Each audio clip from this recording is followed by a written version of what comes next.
secara umum kalau saya boleh ngasih skor tuh paslon nomor 3 kira-kira skornya 79, paslon nomor 1 skornya kira-kira 76, paslon nomor 2 tuh skornya kira-kira 49 tuh. Teman-teman, sektor pertahanan itu sifatnya public goods. Apa itu artinya? Dia barang publik. Sehingga publik berkepentingan atas sektor pertahanan dan keamanan. Kenapa kita berkepentingan? Untuk mendapatkan kondisi terciptanya rasa aman itu.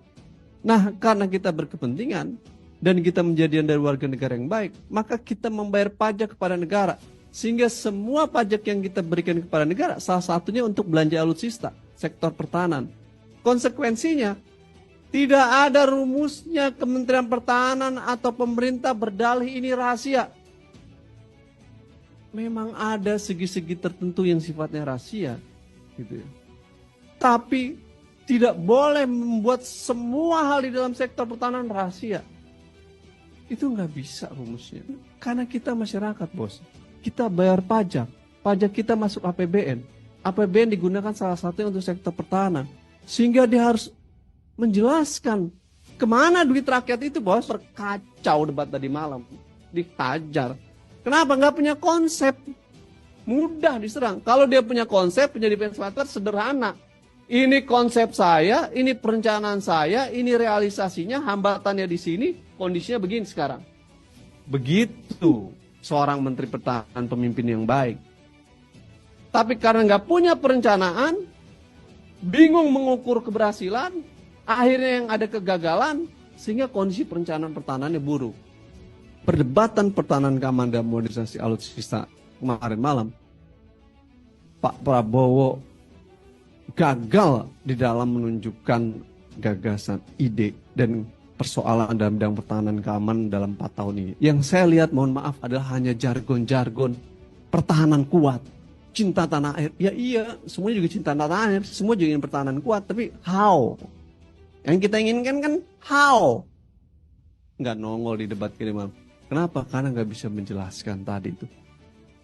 Kenapa? Karena nggak punya konsep. Kenapa? Karena marah-marah terus, ya kan? Ini kalau marah-marah nggak bisa jawab, bos. Nah, bagi pencinta gemoy, lihat tuh kemarin malam tuh gemoy kayak begitu tuh gemoy kan. Debat presiden itu, ya seperti itu. Daging yang diungkap tuh statement Pak Jokowi presiden justru menunjukkan bagaimana jelas presiden tidak netral dan berpihak kepada 02 untuk pemenangan 02. Menurut saya jadi begitu ceritanya tuh. Ngapain presiden ngomentarin debat kemarin malam? Justru Pak Jokowi pada 2014, 2015 mengungkap beberapa data Pak Prabowo soal tanah, ya kan, soal dia tidak mengenal kekerasan dan lain sebagainya. Debat malam itu bukan untuk ditangisi buat masyarakat umum, tapi untuk dilihat secara objektif. Katanya dikeroyok lah 02, nggak ada itu. Ya jawab aja, kalau nggak bisa jawab, ya berarti Anda gagal dalam perdebatan itu, gitu. Mereka-mereka yang masyarakat yang tidak memiliki akses terhadap keadilan, yang mengalami penyiksaan, yang mereka tidak sulit dalam kehidupan sehingga mencari pekerjaan susah. Ya, itu yang harus kita care dan peduli. Kita tangisi. Mereka yang mengalami penyiksaan itu kita tangisi. Itu kita bela, bos.